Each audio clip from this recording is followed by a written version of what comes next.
Hey there, fellow Instagrammers. So, you've hit a roadblock on Instagram, huh?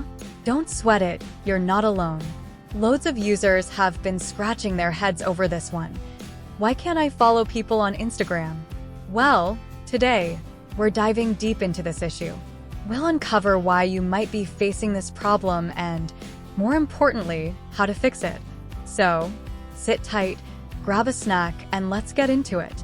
Number 1. Unstable internet connection.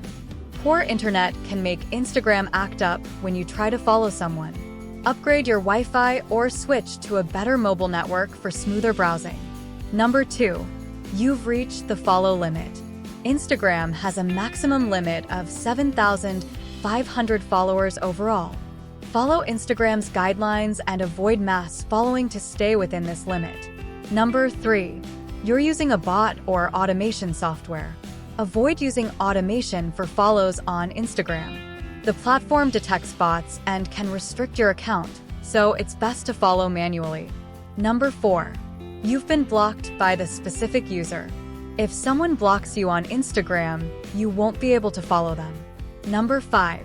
It's a technical glitch. If you're having trouble following on Instagram, it could be a temporary glitch. Be patient, as Instagram's tech team usually resolves such issues quickly. Number 6. You're using an outdated Instagram app. Update your Instagram app to fix follow issues caused by outdated versions. Number 7. The account you're trying to follow has been deleted or deactivated. If a user's account is inactive or deleted, you won't be able to follow them. Phew. That was a whirlwind tour through Instagram follow troubles. Remember, don't panic if you can't follow people on Instagram. Stay cool, figure out what's up, and tackle it head-on.